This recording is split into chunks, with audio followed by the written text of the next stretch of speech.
Hi and welcome back to Story Time. Today I'm going to be reading Serendipity. It's by Stephen Cosgrove and the beautiful illustrations are by Robin James. I hope you enjoy it. Serendipity, the gift of finding valuables or riches not sought. On an iceberg far south in the Antarctic sat an egg. It was no ordinary egg, for it was 4 feet wide and 8 feet tall and had a distinct pink shade to it. Nobody knew what it was. The penguins and seagulls that lived on the iceberg just assumed that it had been there for a long time, and it probably had. For years and years the egg sat there, stuck in ice. But then the iceberg began floating north. The days became warmer. Finally, the penguins and the seagulls all packed up and went back to the Antarctic because they liked it cold. The egg was left alone on an iceberg that was slowly melting. One day, a curious thing began to happen. The egg that had sat for so many years in the ice twisted and squirmed, crickled and cracked, and finally hatched. There, standing on wobbly legs and blinking her eyes in the bright sunshine, was heaven knows what. She was big, pink, and scared. I guess, for all practical purposes, you could call her a sea serpent, though she really wasn't. She stood there for a while, just looking at everything there was to see. Suddenly the iceberg rolled with a large wave, and she slipped and slid right into the water. She began floundering about, trying desperately to stay afloat. But since she had just hatched, she didn't know how to swim. She was making so much racket with her splashing and thrashing that a big fat walrus swam over to see what all the commotion was about. "Who or what are you?" asked the walrus.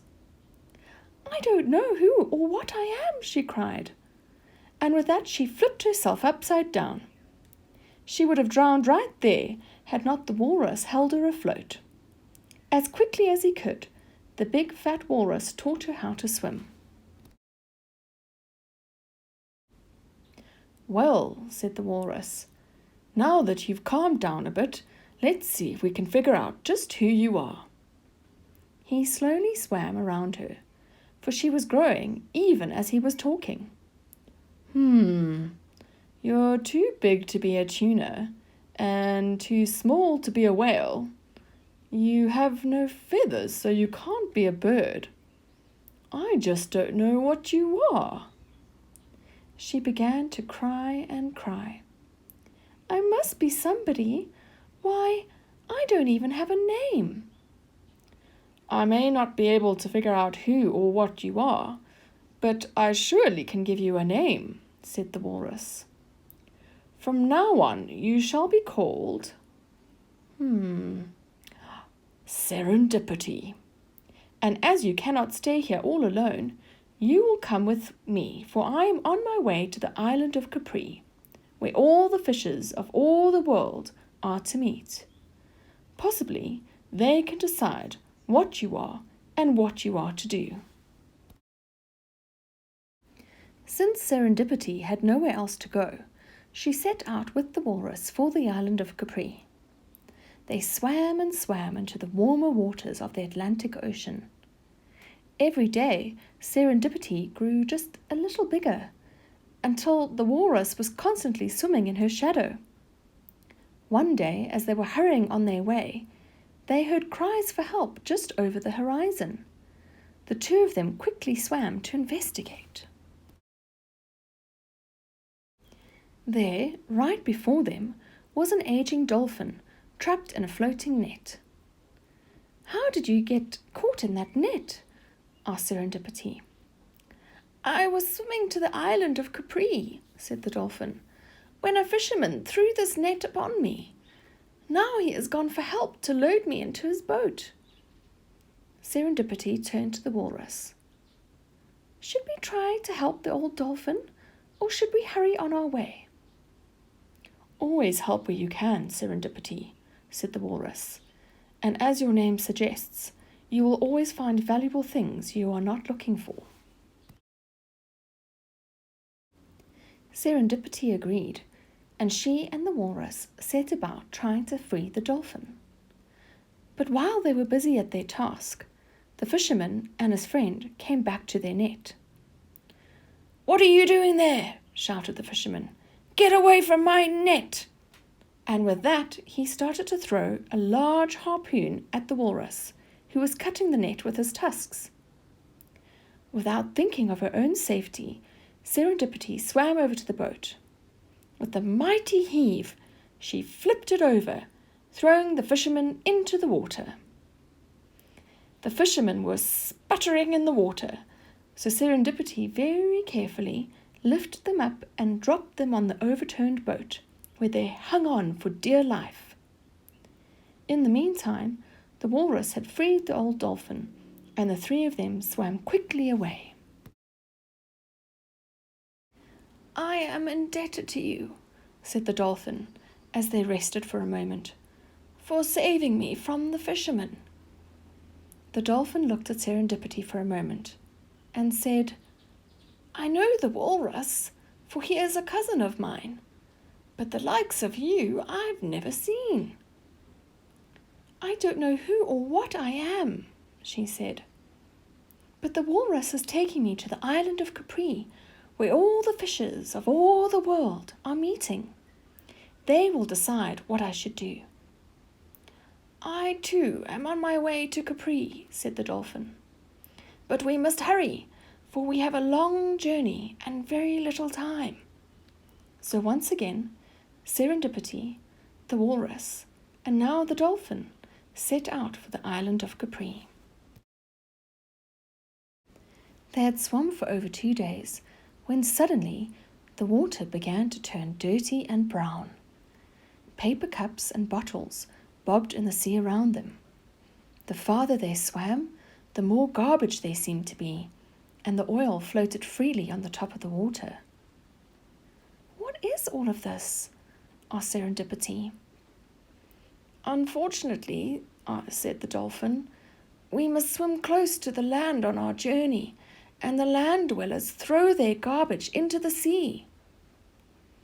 By this time, they were unable to move at all, because of all the garbage and junk floating on the water. "Would it not be wise to dive low and swim away from all of this?" asked Serendipity. She looked a little silly, for she had a banana stuck on her nose. "No," said the walrus, "running away won't help the water or the fish that swim in it." Serendipity, over the past few days, had grown bigger and bigger, till now she towered over the walrus and the dolphin. Because she was so big, she had more garbage and oil on her than the other two put together. To rid herself of all that dirt and grime, she began bobbing up and down in the water. By doing so, she created large waves that rolled onto the shore. Finally, as she took one last dunk, she made such a large wave that it carried all the oil, all the garbage, and all that junk, and threw it right up on the shore, and on top of all the land dwellers who had thrown it into the sea to begin with. The dolphin and the walrus laughed and cheered to see all that garbage leave the sea. "Oh, Serendipity," chuckled the walrus. "I'm sure the land dwellers will think very hard before they throw garbage into the sea again." With the way clear before them, the walrus, the dolphin, and a proud Serendipity once again set off for the island of Capri. After a long and tiring journey, they finally arrived at the island of Capri. There they found all the fishes of all the world. It was quite a sight to see. There were giant whales, tiny shrimp, chunky tunas, and slippery salmon, just to name a few. "We must leave you now," said the walrus and the dolphin, "for we have much to do." And with that they swam away from Serendipity into the milling crowds of fish. Well, thought Serendipity, I am never going to find out who or what I am by staying here. I must move to the front and ask the leaders of all the fishes. She bumped and pushed her way to the front, and there, to her surprise, was the fat walrus and the old dolphin. "What are you doing here?" she asked. "We are the leaders of all the fishes," they answered. "But why hadn't you told me before?" "I have come all this way only to find that you were the ones who would tell me who or what I am," she cried. "Serendipity," said the dolphin. "We encountered many dangers on our trip here, and you overcame all of them. In doing so, you have discovered that you are brave and kind, and that is what you are." "As to who you are," said the walrus, "you are Serendipity, and like your name, you always gained riches that you did not seek." "That is all well and good," said Serendipity, "but now that I know who and what I am, what am I to do?" "As you are now the largest of all the fishes of all the world," said the walrus and the dolphin, "we hereby proclaim that you shall be the guardian of all the seas. It shall be your duty to protect the waters of the world from the land dwellers and to make sure that the oceans stay clear and blue.